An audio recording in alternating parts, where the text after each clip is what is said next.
Sahabat Shalom, Bapak Yahweh memberkati saudara sekalian. Pagi ini saya akan menyampaikan satu materi yang saya beri tema 7 pernyataan Yeshua tentang dirinya sendiri. Beberapa waktu yang lalu saya sudah menyampaikan tentang 7 ucapan terakhir Yeshua pada saat dia ada di kayu salib. Tentu saja, baik angka maupun ucapan terakhir memiliki makna, memiliki arti yang sangat dalam. Begitu juga dengan pernyataan Yeshua tentang dirinya sendiri. Apa saja yang Yeshua katakan tentang dirinya? Kita akan lihat satu persatu. Yang pertama adalah, akulah roti kehidupan. Di dalam kitab Yohanan atau Yohanes 6 ayat 35, Yeshua berkata, dan Yeshua berkata kepada mereka, akulah roti kehidupan. Siapa yang datang kepadaku, ia sekali-kali tidak akan lapar. Dan siapa yang percaya kepadaku, ia sekali-kali tidak akan haus. Di ucapan ini, Bapak Ibu, Yeshua menyatakan bahwa akulah roti kehidupan. Apa artinya? Ini tentu berbicara tentang makanan. Karena orang Israel memang makannya roti. Kalau Yeshua di Indonesia, tentu Yeshua tidak mengatakan akulah roti kehidupan. Tetapi akulah nasi kehidupan. Begitu juga kalau misalkan orang yang makanan pokoknya sagu dan Yeshua ada di sana, Yeshua pun akan berkata, akulah sagu kehidupan. Jadi arti dari ayat ini adalah berbicara tentang kehidupan, di mana kita kalau mengikut Yeshua sudah dijamin tidak akan mungkin kelaparan. Tetapi sekarang kalau sampai ada orang yang kelaparan, tentu yang salah bukan Yeshua. Pasti ada di dalam dirinya. Nah, ini yang harus kita pelajari, Bapak Ibu. Di dalam kitab Yohanan 6 ayat 26 dikatakan, Yeshua menjawab dan berkata kepada mereka, sesungguh-sungguhnya aku berkata kepadamu, kamu mencari aku bukan karena kamu telah melihat tanda-tanda, melainkan karena kamu telah makan dari roti itu dan kamu telah dikenyangkan. Ini Yeshua berbicara kepada banyak orang. Memang Yeshua mengatakan bahwa aku adalah roti kehidupan. Kalau mengikut dia pasti tidak kelaparan. Tetapi ternyata pikiran dari semua orang itu hanya tertuju kepada rotinya, tertuju kepada makanannya. Nah, ini yang keliru. Makanya Yeshua katakan sesungguh-sungguhnya. Wah, kalau Yeshua ngomong sesungguh-sungguhnya itu ya betul-betul sungguh, saudara. Bukan karena kamu telah melihat tanda-tanda. Apa yang dimaksud dengan tanda-tanda? Kalau orang itu jeli, kalau orang itu teliti, maka dengan melihat tanda-tanda saja, dia sudah tahu siapa sebetulnya Yeshua. Apalagi kalau dia mempelajari Torah dengan baik, dia akan ngerti bahwa Yeshua itu tidak lain adalah Sang Pencipta sendiri yang tidak kelihatan mata. Dia turun ke dalam dunia ini agar supaya manusia bisa melihatnya, melihat kasihnya, melihat perjuangannya untuk menyelamatkan manusia dari kebinasaan.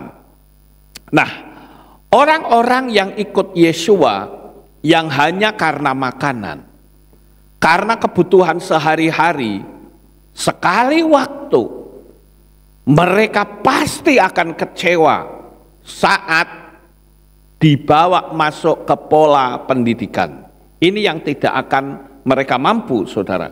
Makanya kalau saudara lihat di kitab Yohanan pasal 6 ayat 60 ke atas, saudara akan temukan bagaimana orang-orang itu meninggalkan Yesua. Kenapa? Karena Yesua mengucapkan kalimat-kalimat yang keras, yang menegur mereka. Dan kalau kita bicara tentang makanan, maka inilah yang diperebutkan manusia di dunia ini, makanan.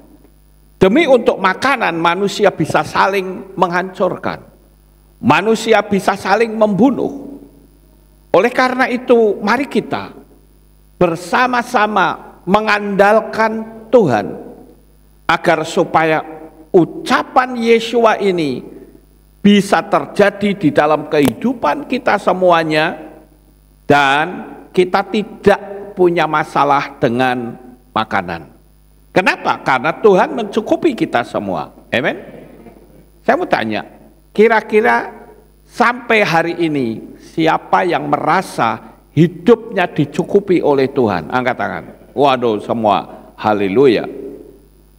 Tetapi saudara, di luaran sana bahkan ada orang yang ngakunya Kristen, tetapi kehidupannya tidak bisa jadi berkat.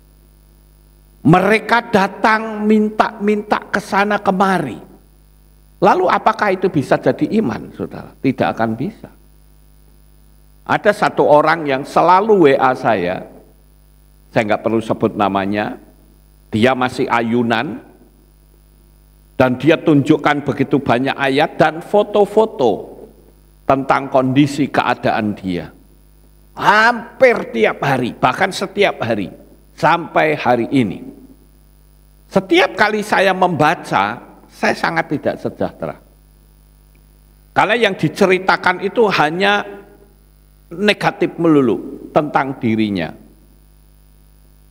Dikasih tahu juga nggak mau tahu, saudara. Ya tetap ajalah ayunan. Sehingga ya setiap dengan sangat berat hati, daripada saya membaca kalimat-kalimat negatif tentang dirinya sendiri, ya setiap ada WA selalu saya delete, saudara-saudara. Karena hanya minta dan terus minta. Dan saya pun tidak tutup mata, saya bantu. Tetapi lama-lama jadi ATM, saudara-saudara. Nah itu sebabnya saya bilang, wah ini orang kok hidupnya seperti ini, ya.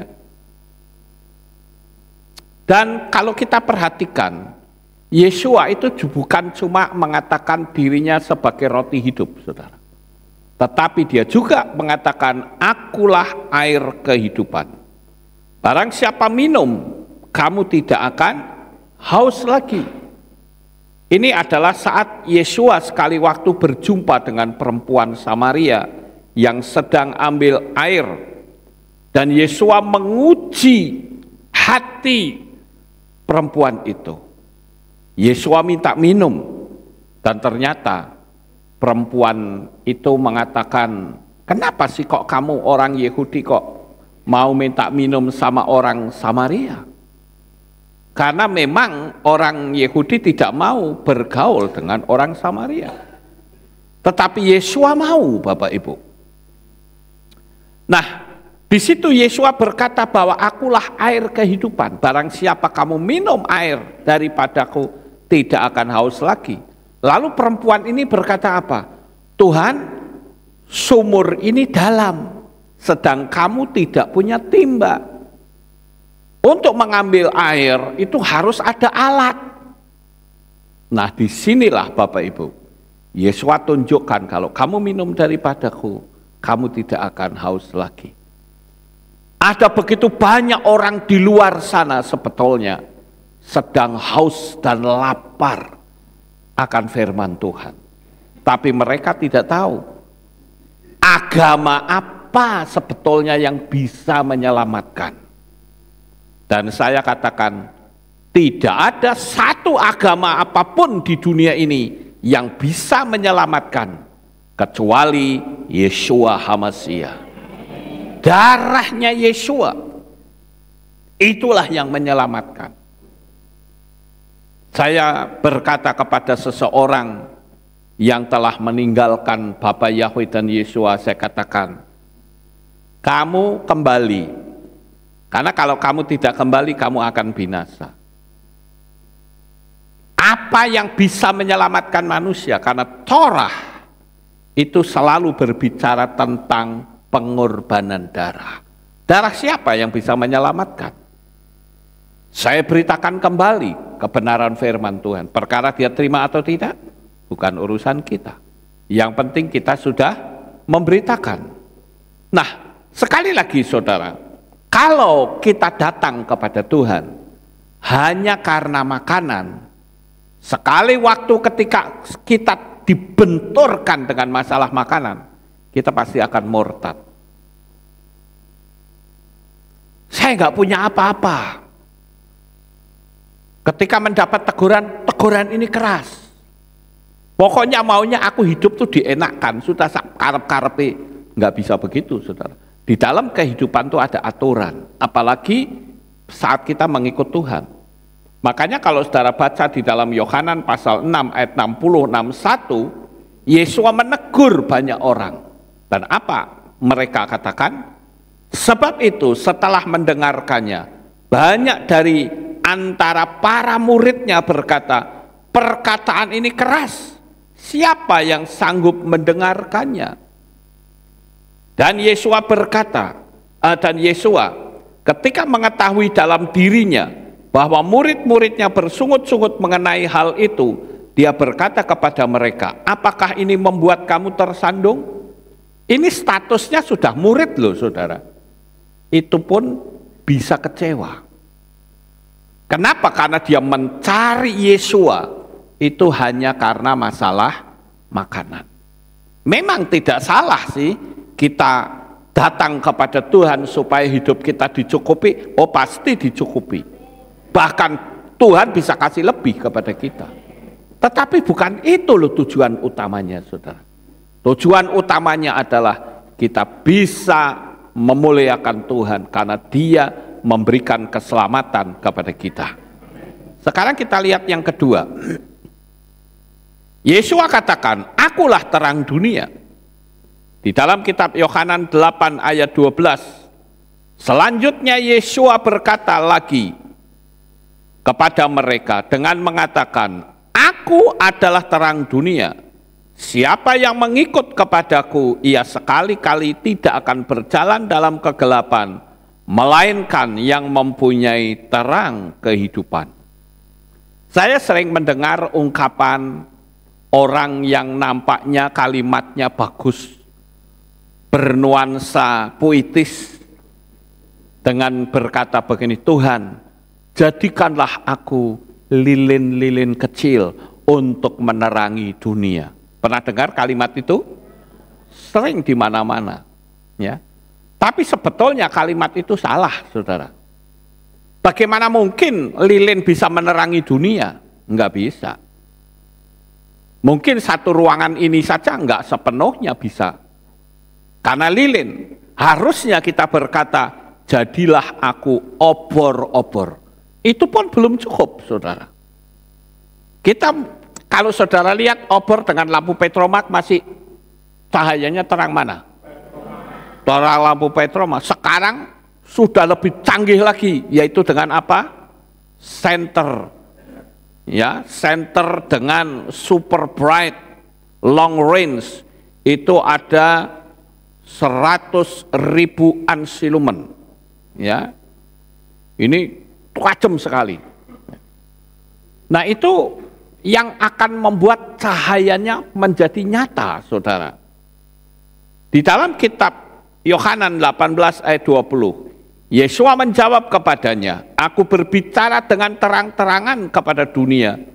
Aku selalu mengajar di dalam sinagoga dan di dalam bait suci, di tempat orang-orang Yahudi selalu berkumpul bersama, dan aku tidak berbicara apapun dengan sembunyi-sembunyi. Dia selalu terang-terangan. Ada begitu banyak orang yang ketakutan untuk menunjukkan sebuah kebenaran. Yesua bukan seorang penakut.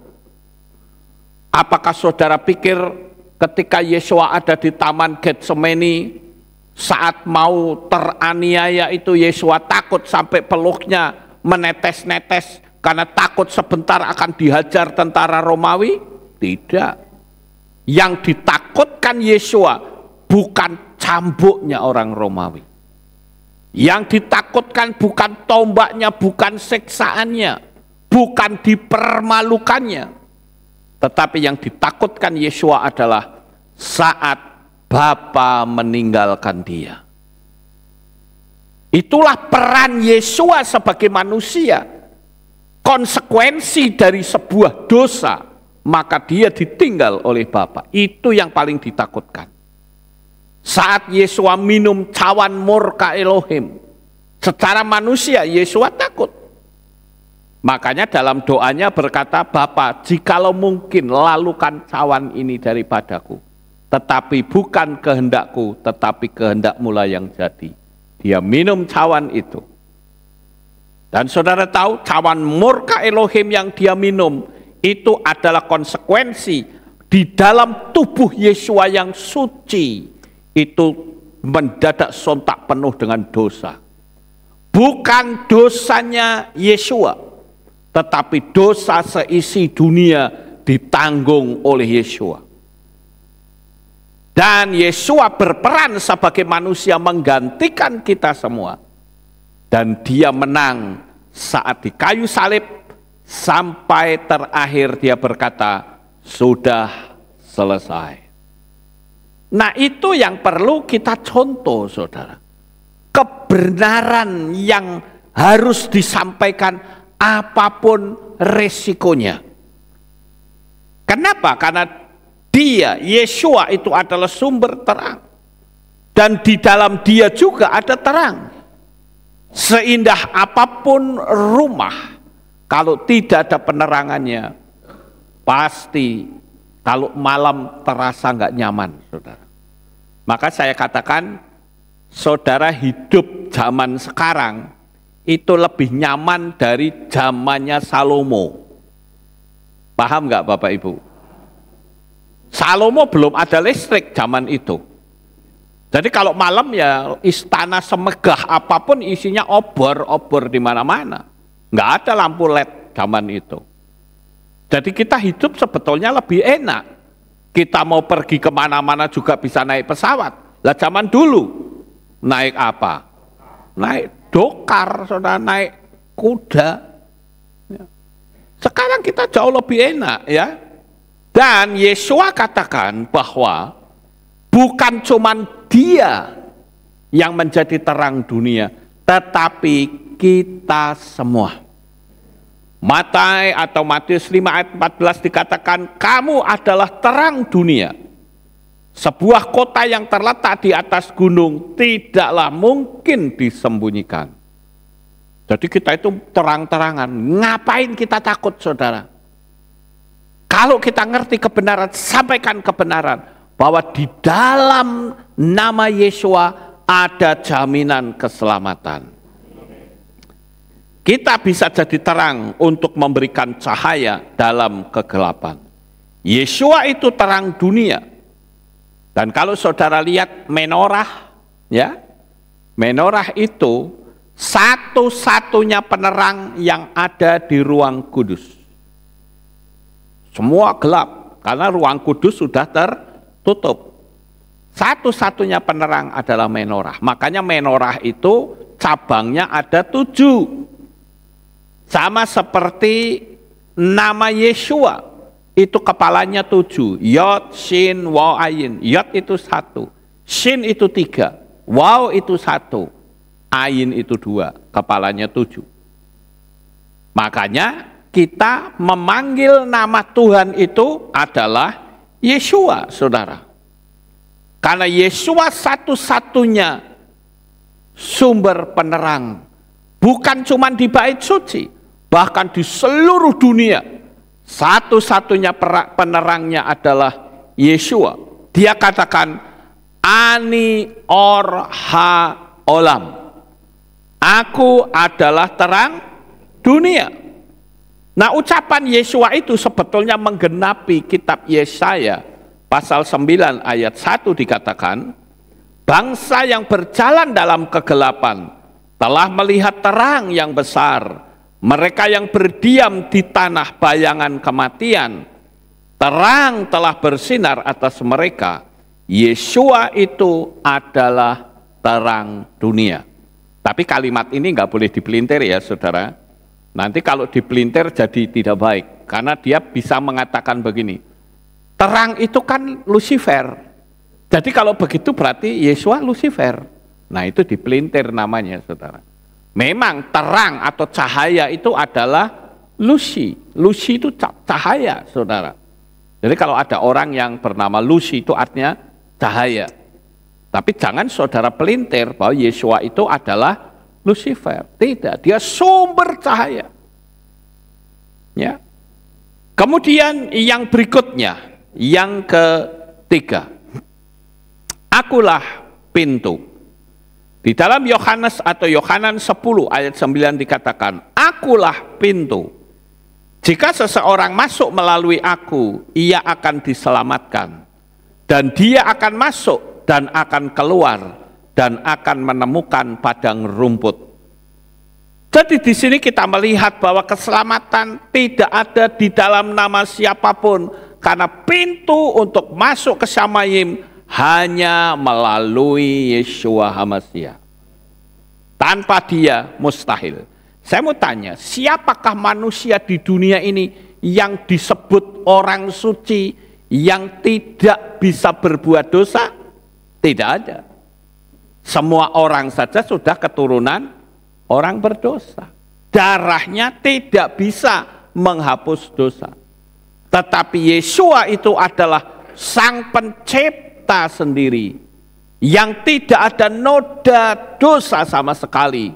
Yeshua tangannya tidak pernah berlumuran darah membunuh manusia.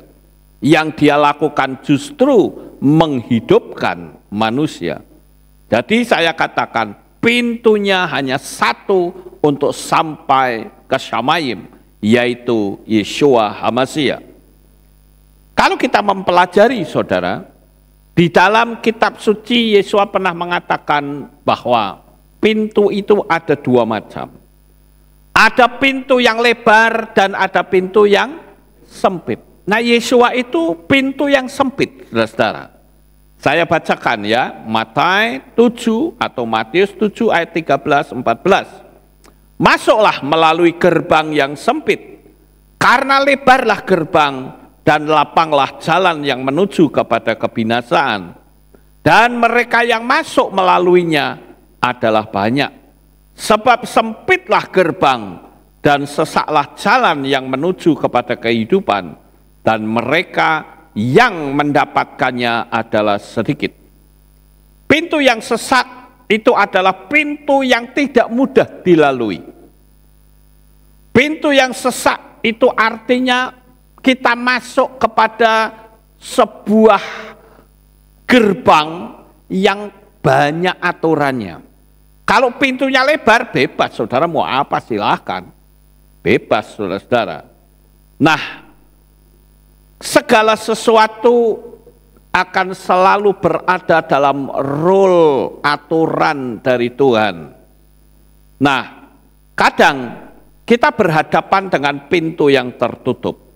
Kita bisa minta tolong kepada Bapa Yahweh di dalam Adonai Yeshua HaMashiach supaya dia membukakan pintu-pintu yang tertutup. Amin. Mungkin ada pintu rezeki yang sedang tertutup. Mungkin ada pintu kehidupan keluarga yang sedang tertutup. Mungkin ada pintu studi yang tertutup. Saudara bisa berkata kepada Tuhan, Tuhan aku masuk melaluimu, ada pintu-pintu yang tertutup, tolong Tuhan buka semua pintu ini. Dan percayalah, pertolongan saudara tidak akan sia-sia. Kalau kita berbicara tentang pintu, saudara, saya jadi ingat simbol dari huruf yang punya arti pintu itu huruf apa? Halo? Dalet, ya, bagus. Dalet, alef, bet, gimel, dalet. Dalet itu 4 atau pintu. Kalau kita bicara tentang 4, itu cukup penting, saudara. Karena 4 itu juga angka yang sangat luar biasa. Yang pertama adalah 4 penjuru angin. Ketika Nabi Yehezkiel diperhadapkan dengan tulang-tulang yang sudah kering, maka Bapak Yahweh menyuruh agar Yehezkiel bernubuat untuk mendatangkan roh kehidupan datang dari keempat penjuru angin. Betul ya Bapak Ibu? Ada 4 penjuru angin. Ada 4 juga elemen dalam hidup manusia yang dikenal dengan elemen api, elemen udara, elemen air, dan tanah. Saya tidak lagi membicarakan ini karena saya sudah menyampaikannya. Kemudian 4 huruf nama Bapa Yahweh itu juga ada 4. Betul ya? Yod, He, Waw, He. 4 huruf, saudara-saudara. Begitu juga dengan perjamuan seder Pesah atau 4 cawan anggur dan roti. Menurut Rabbi Avraham Aryeh Truchman saat mengajar tentang Secret of the Hebrew Letters Dalet di channel Sifim Panim, dia mengajarkan bahwa perjamuan seder Pesah atau yang kita sering mengenal dengan perjamuan kudus itu ada 4 roti. Sebentar lagi kita akan masuk ke hari raya apa? Hamatzot ya, atau Hamatzot. Itu hari raya roti tidak beragi. Nah, kita akan ada perjamuan kudus di situ. Nah, menurut Rabbi Avraham Aryeh Truchman, dia katakan bahwa perjamuan itu kenapa harus 4? Dia katakan yang pertama itu simbol dari Tuhan menyelamatkan. Yang kedua adalah simbol dari Tuhan membawa keluar bangsa Israel. Kita pun juga dibawa keluar dari dosa. Ya. Kemudian yang ketiga, Tuhan menebus bangsa Israel. Kalau kita dibeli dengan harga yang tunai dibayar, bukan dengan emas dan perak, melainkan dengan darah. Jadi nilai saudara itu senilai darah Yeshua.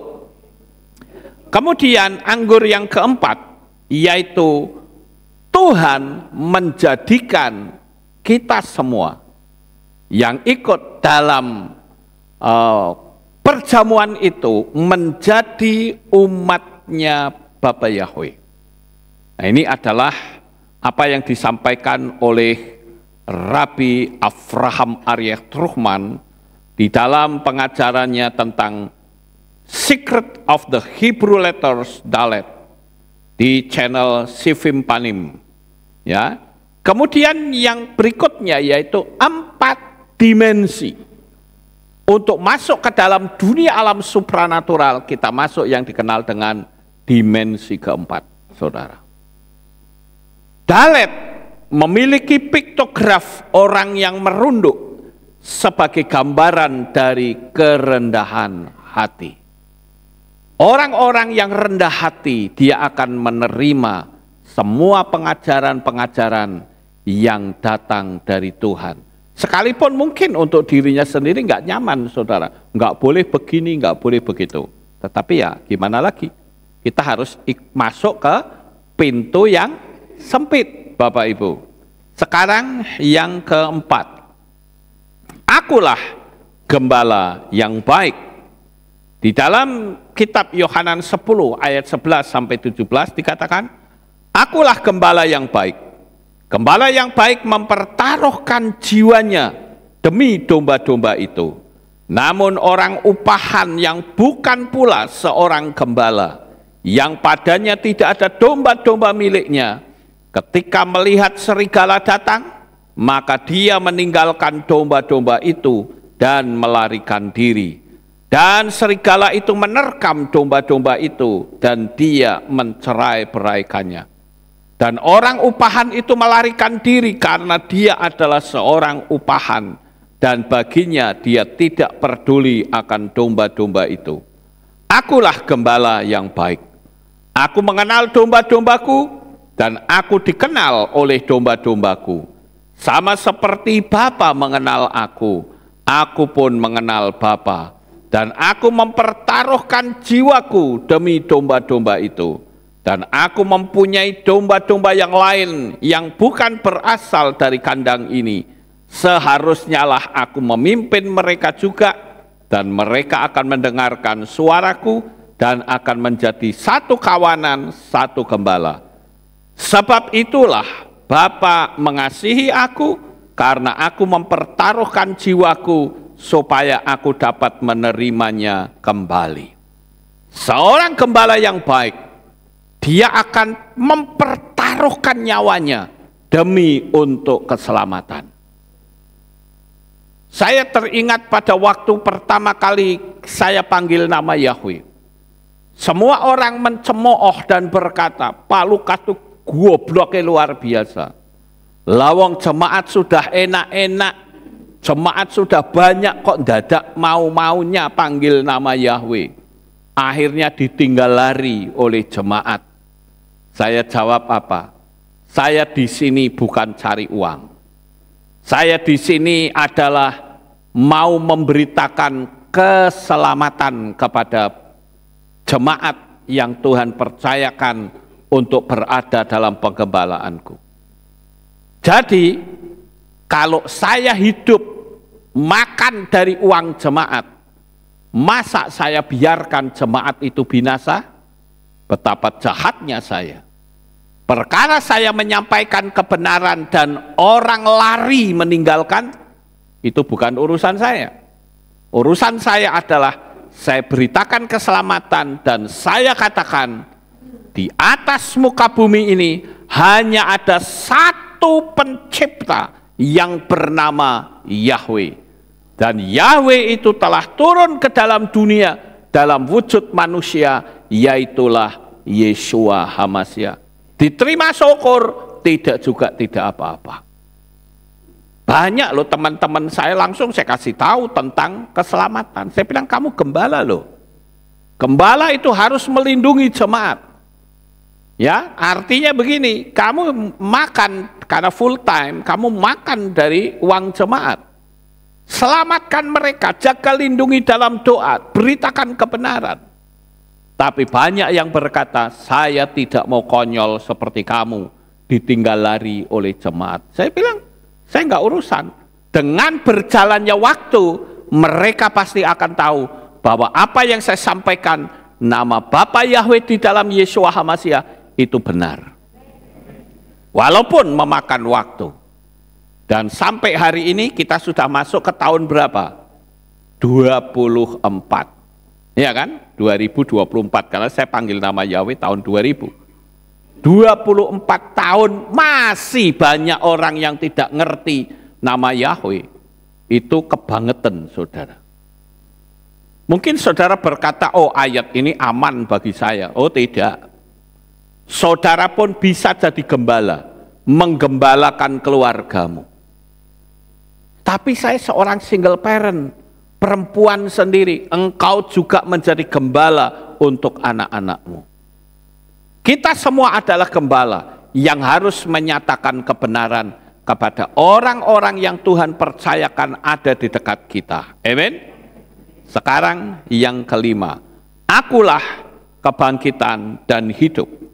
Di dalam kitab Yohanan 11 ayat 25, Yeshua berkata kepadanya, akulah kebangkitan dan hidup. Siapa yang percaya kepadaku walaupun sudah mati, dia akan hidup. Nah, Bapak Ibu, ini adalah ungkapan yang membuat saya bisa terima Yeshua. Saya dulu kan ikut kepercayaan lain. Saya anti dalam dunia kekristenan. saat ada KKR-nya Dr. Maurice Rollo tahun 1900 tahun 88 kalau tidak salah. 79 saya lupa. Tahun 79-nya. Tahun 1979 saya ikut KKR di Senayan. Di situ memang ada tulisan nama ayunan adalah jawaban. Saya waktu itu belum tahu nama Yeshua, belum tahu tentang nama Yahweh. Saat itu saya berpikir begini, kalau dia mengatakan akulah juru selamat, maka saya punya 3 kategori. Dia ini orang gila, yang kedua dia ini orang sombong, dan yang ketiga dia benar-benar Tuhan. Sekarang saya tes, dia orang gila. Kalau orang gila, masa sih pengikutnya ada tokoh-tokoh agama seperti Nikodemus dan sebagainya? Jadi dia disebut gila gak bisa. Bahkan Sakai atau Sakius yang saya menyebut kepala dirjen pajak bisa mengikut dia. Berarti dia bukan orang gila. Sekarang yang kedua, dia orang sombong. Karena dia berani berkata, akulah kebangkitan dan hidup.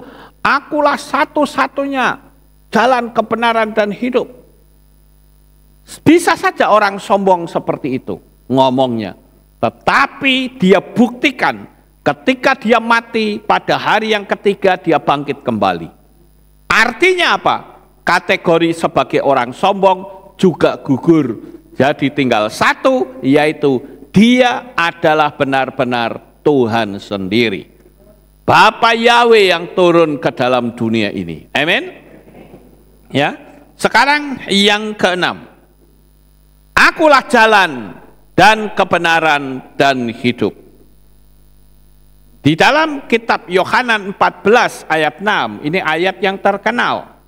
Dia katakan, akulah satu-satunya jalan, kebenaran dan hidup. I am the way, the truth, and the life.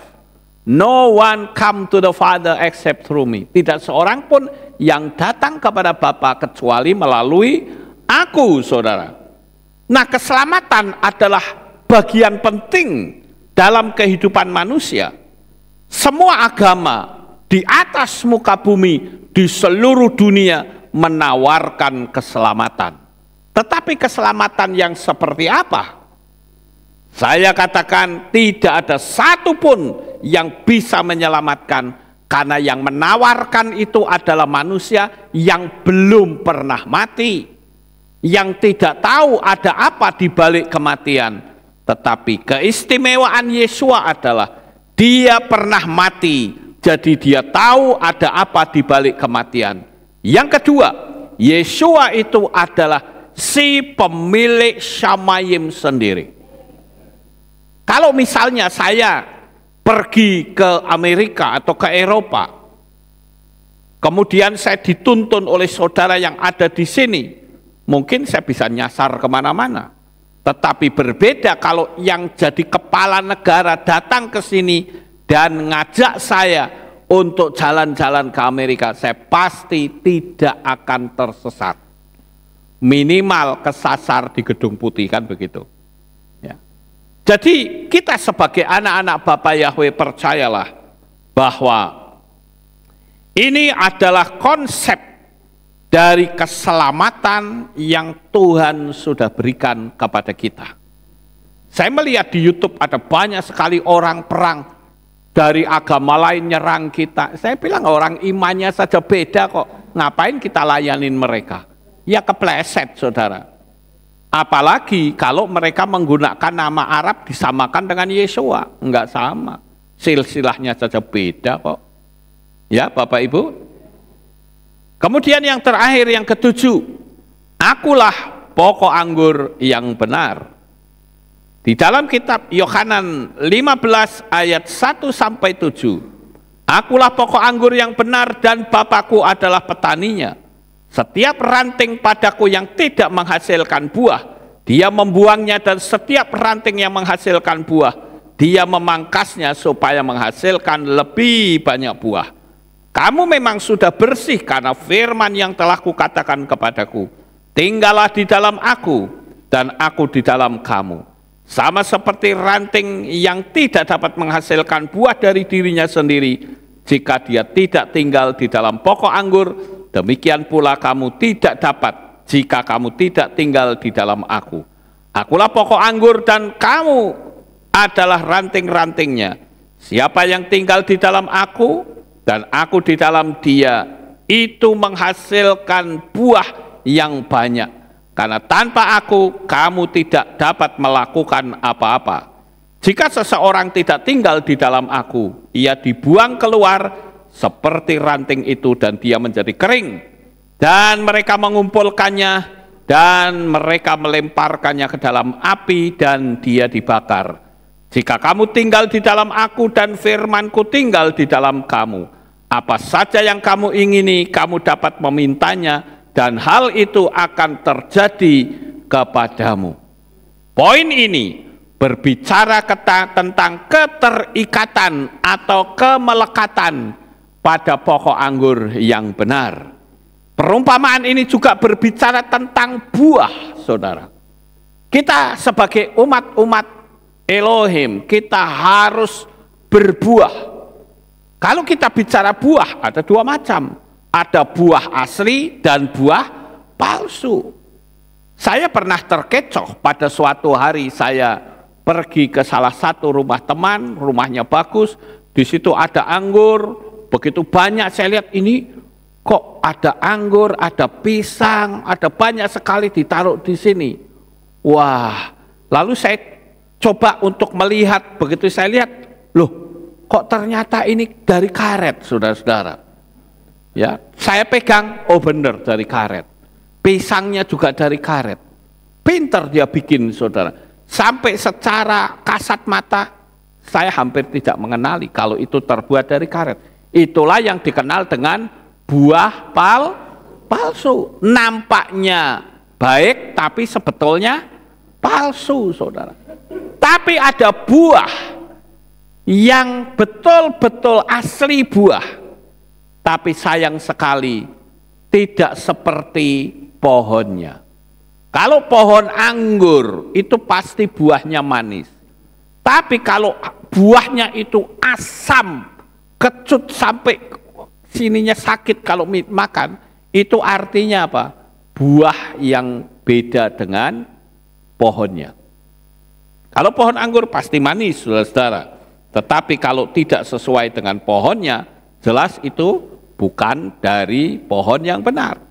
Oleh karena itu dikatakan akulah pokok anggur yang benar. Saya yang menjadi sebuah pertanyaan adalah, apakah benar kita sudah mengeluarkan buah sehingga orang tahu buahnya tentang kehidupan kita? Atau kita hanya sekedar formalitas saja datang kepada Tuhan? Tapi percayalah, kalau saat ini kita lebih sungguh-sungguh dengan Dia, maka bukan cuman kita berbuah lebat, tapi kita juga akan terus menempel kepada pokok anggur yang benar, dan sekali waktu kita mati, kita pasti selamat. Sukses besar untuk saudara. Bapak Yahweh memberkati, haleluya. Kita tunduk kepala, kita berdoa. Terima kasih Bapak Yahweh, kami telah menyampaikan firman-Mu, 7 pernyataan Engkau atas dirimu sendiri. Dan kami percaya melalui 7 pernyataan ini kami bisa meneladani Engkau ya Tuhan. Terima kasih Bapa, meteraikan firman ini di dalam hati umat-umat-Mu. Di dalam nama Adonai Yeshua HaMashiach kami sudah berdoa. Amin. Kita akan dengar pengumuman. Shalom, berjumpa kembali dalam Aleph Tau Update News. Berikut kami sampaikan pengumuman minggu ini. Dalam rangka memperingati perayaan Purim, Panitia Hari Raya akan mengadakan aksi sosial donor darah pada hari Minggu 17 Maret 2024 pukul 9 pagi di Kehilat. Perayaan Purim akan dilaksanakan pada hari Minggu 24 Maret 2024 pukul 6 pagi dengan tema Tahun Kemenangan. Ibadah sore tetap diadakan seperti biasa. Demikian pengumuman minggu ini. Sampai jumpa di Alef Tahu Update News selanjutnya. Bapak Yahweh memberkati. Amin. Ya, itulah pengumumannya. Kita akan akhiri kebaktian kita. Saya mau undang jemaat Tuhan. Kita bangkit berdiri, kita tutup dalam doa. Terima kasih Bapak Yahweh. Selesai sudah ibadah kami dari awal pertengahan sampai pada akhirnya. Sebentar lagi anak-anakmu akan kembali pulang ke rumah mereka masing-masing. Jaga, lindungi, peliharakan anak-anakmu sampai di rumah dengan selamat. Pertemukan kembali pada jam-jam ibadah mendatang di dalam ikatan tali kasih-Mu. Terima kasih ya Bapak Yahweh, inilah doa syukur yang kami naikkan di dalam nama Adonai Yeshua HaMashiach. Kami sudah berdoa. Mari kita angkat tangan kita dan kita akan menerima berkat Kohanim. Haleluya. Yefareh keka Yahweh wa yismereka.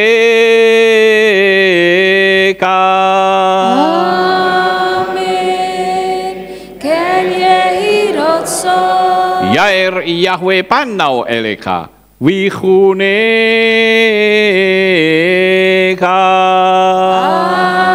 Amin.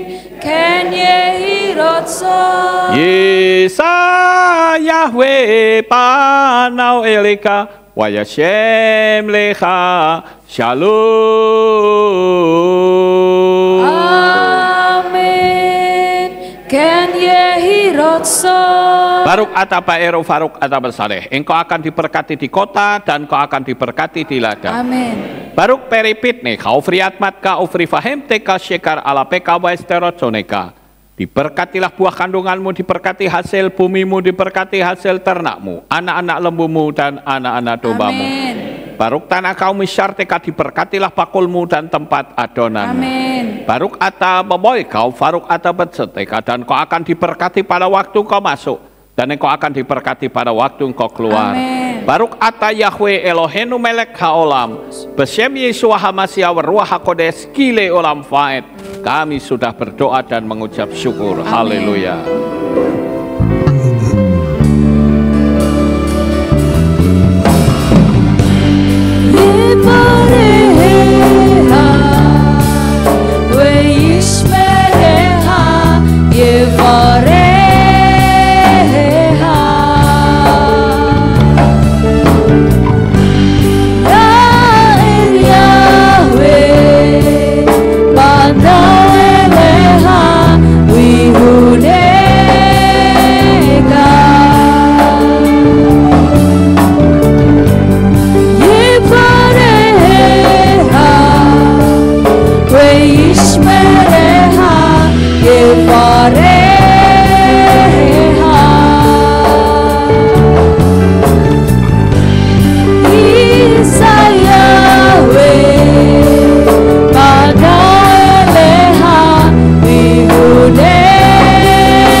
Selamat pulang, Bapak Yahweh memberkati.